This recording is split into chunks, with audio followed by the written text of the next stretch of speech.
पत्रकारांवर जो हल्ला झालेला आहे त्या हल्ल्याचा आम्ही मराठी पत्रकार संघातर्फे जाहीर निषेध करतो आणि या अनुषंगाने आम्ही भुसावळ डीवायएसपी यांना पत्र दिलेलं आहे की हल्लेखोरांवर कठोर कारवाई व्हायला हवी।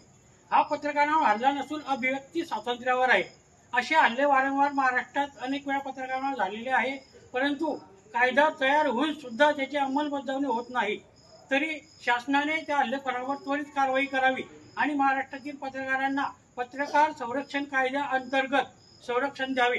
पुन्हा अशा हल्ले होऊ नये त्यासाठी तजवीज करणे जरुरी आहे आणि हल्लेखोरांवर त्वरित कारवाई करणे सुद्धा जरुरी आहे। मराठी पत्रकार संघ पुन्हा या ठिकाणी तीव्र शब्दात या हल्ल्याचा निषेध करीत असून पुन्हा या ठिकाणी आम्ही हल्लेखोरांवरती कारवाई व्हावी असे निवेदन पोलिसांना तर दिलेले आहे, परंतु महाराष्ट्र शासनाने याबाबत त्वरित दखल घेण्याची आवश्यकता आहे।